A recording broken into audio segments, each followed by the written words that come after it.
Amis internautes, bonjour. Si je vous dis 2007, ça va peut-être vous rappeler des souvenirs, mais en Provence, c'était vraiment un grand millésime.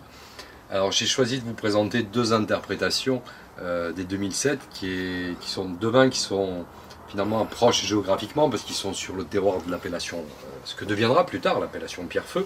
C'est la Navicelle, donc sur les pentes de la Colle Noire.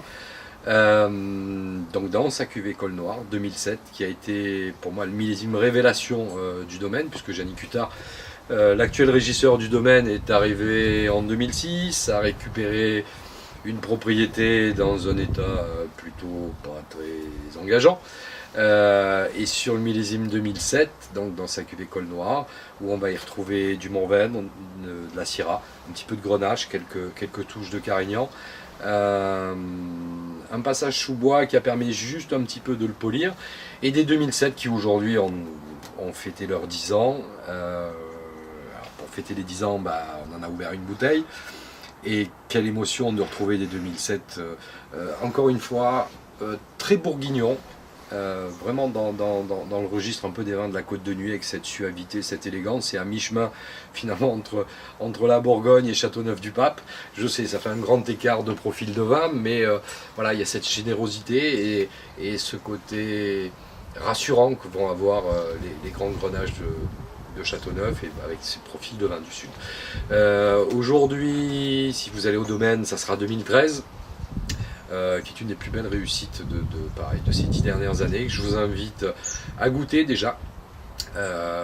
Si vous lui demandez, il a peut-être un peu de 2011. Alors 2011, paradoxalement, il a 2 ans de plus, mais c'est un vin qui est en phase un peu fermée, on va dire. C'est avec les vins ne se livrent pas, il va falloir vraiment faire preuve de patience. Voilà, une interprétation des grands rouges de Provence, puisque même si à Navicelle on produit des jolis rosés, mais Yannick Huttard a une passion pour les rouges et pour son terroir de rouge qui lui rend bien. Un autre 2007, cuvée super confidentielle, tout le monde connaît Percède sur Cuers Pierrefeu, le vin d'Alain Bassino et d'Audrey Bassino maintenant aussi.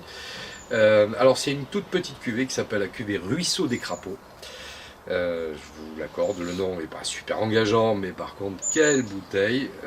2007, c'est ce qu'il vendait encore il y a quelques mois. C'est-à-dire que Ruisseau des Crapauds, il n'en fait pas souvent. Il y a un élevage très prolongé, je crois que ça passe 36 mois en fût, donc les vins ont le temps de se patiner. Si je ne dis pas de bêtises, il y a beaucoup de Mourvèdre dans ce vin-là, donc des vins sur lesquels il faut vraiment être patient. Voilà, c'est un vin avec de la puissance, c'est un vin avec beaucoup de générosité, mais une finesse incroyable. Moi, ça me rappelle quelques grands Italiens du nord-est de l'Italie, du côté des Amarones, des Valpolicce, là, des vins assez généreux. Voilà, des vins avec une histoire. Et puis 2007, c'est un beau jeune homme, parce que lorsque vous le goûtez, vous vous rendez compte quand même que celui-là, vous pouvez le mettre dans votre cave et puis le ressortir pendant longtemps, parce que pendant longtemps, il sera capable de vous raconter l'histoire des 2007 et puis l'histoire des Provences.